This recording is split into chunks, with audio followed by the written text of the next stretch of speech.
Welcome to The Explainer. Today, we're diving into something pretty profound, and honestly, a topic people don't talk about nearly enough: human desire in the modern digital age.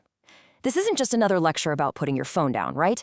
It's a fascinating look at our ancient psychology, how dopamine actually works, and the big question: who really controls our attention? Let's get right into it. So look at this. Empires have fallen because of it. Wars have started because of it. Families have been destroyed because of it. We are, of course, talking about lust. It's literally one of the oldest human emotions in the book. And even though society usually just hides it or makes a quick joke out of it, millions of people are silently battling its psychological grip every single day. Which brings us to the core conflict of this whole explainer. What exactly happens when our raw human instincts collide with technology that's powerful enough to manipulate them? Now, before we go any further, I want to assure you we're exploring this completely neutrally. We're not here to point fingers or assign blame. We're just here to understand the system, and really, to understand ourselves. Part 1. The industrialization of lust, biology versus technology. You see, the human brain evolved for real-world relationships. Historically, making a connection required serious effort, patience, and actual vulnerability. But modern technology, it has completely flipped that script. It hands us instant gratification, artificial rewards, and just infinite stimulation. It's like a fire hose of dopamine.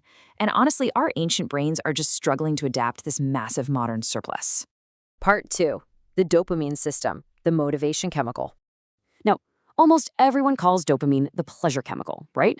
Well, actually, that label is totally incomplete.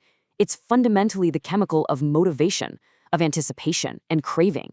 It's the thing that pushes us to act. The split second we even expect a reward, boom, dopamine spikes. It creates this intense curiosity and a relentless drive to seek out whatever we're craving. And this craving, it builds into a very specific, and let's be real, exhausting behavioral trap.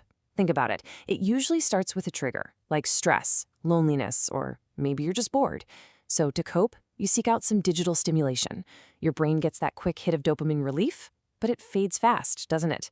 Soon, you're just left with guilt, emptiness, or feeling totally wiped out. And then, inevitably, the whole cycle just repeats itself. Okay, here is absolutely the most crucial psychological insight of this explainer. To the brain, dopamine is just dopamine. Our neural pathways literally cannot always tell the difference between a deeply meaningful real-world human connection and just endless artificial digital consumption. The reward centers in your brain, they light up exactly the same way. Part 3. The digital attention economy, competing for your mind. We are living in wild times because for the very first time in human history, intense artificial stimulation is available 24 hours a day. With just a single tap on a screen, a person can soak in more psychological stimulation in 1 hour than previous generations probably experienced in an entire year. The natural limits on human desire, yeah, those have been completely wiped out. And because human attention is now quite literally the world's most valuable resource, algorithms are custom-built to actively reward specific triggers. They heavily prioritize outrage, fantasy, temptation, controversy, and just wild emotional extremes. Why? Because heightened emotion keeps your eyes glued to the screen. It's that simple. And the longer you watch, well, the more profitable the system becomes. Part 4. Loneliness and emotional costs, the search for substitutes. What's really fascinating and kind of heartbreaking is that excessive digital lust is very frequently rooted in a deeper emotional emptiness. When real connection is missing from our lives, we naturally search for substitutes. And the easiest substitute out there is fantasy. Fantasy is heavily controlled. It's perfectly predictable, and it's instant. It requires absolutely zero vulnerability, which makes it an incredibly powerful but ultimately temporary fix. But as we all know, real life just doesn't work like an algorithm. Reality requires patience. Real relationships are full of awkward miscommunications, weird friction, and flaws. By relying on endless digital fantasy, we're slowly eroding our own emotional resilience. We're losing our patience for the beautiful messiness of real human interaction. Since our brains were absolutely never designed to process this kind of constant, high-speed stimulation, the consequences eventually overflow into our daily lives. We see things like severe mental fatigue, emotional numbness, widespread social isolation, and just a total inability to focus.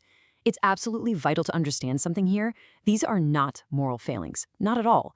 They are entirely predictable human reactions to a highly unnatural environment. Part 5. the illusion of escape, dependency, and identity. So, why is breaking these compulsive cycles so insanely difficult? Well, because the behavior provides temporary relief, but never long-term peace. Your brain is brilliant at remembering emotional shortcuts. It quickly learns that digital stimulation offers a lightning-fast escape from stress or pain. But these automatic habits, they just act like a band-aid. They only delay us from actually confronting the underlying pain. And this whole dynamic is causing massive identity shifts, especially among young people today. We're looking at a generation that's constantly pushed to prioritize validation over real meaning, to pick image over identity, performance instead of authenticity. Navigating a world that rewards digital performance makes the prospect of raw, authentic human connection feel super overwhelming and honestly pretty confusing. Part 6. Reclaiming the Human Mind, Neuroplasticity and Awareness. So, here is the big question. Can the human brain actually recover from this industrialized desire? The answer is a resounding yes. The science behind this is called neuroplasticity. That's the brain's incredible natural ability to adapt, recover, and literally build brand new structural pathways based on your habits. By consciously deciding to reduce that overstimulation, you physically give your nervous system the space it needs to heal. When individuals find the courage to just step back, embrace a little silence, and reduce their compulsive digital consumption, the benefits are profound. We're talking about a recovery that brings sharpened focus, renewed motivation, and much deeper emotional stability. But most importantly, it clears the way for stronger, genuine, real-world relationships. Silence, as it turns out, is deeply, deeply healing. Which is exactly why understanding all of this matters so much.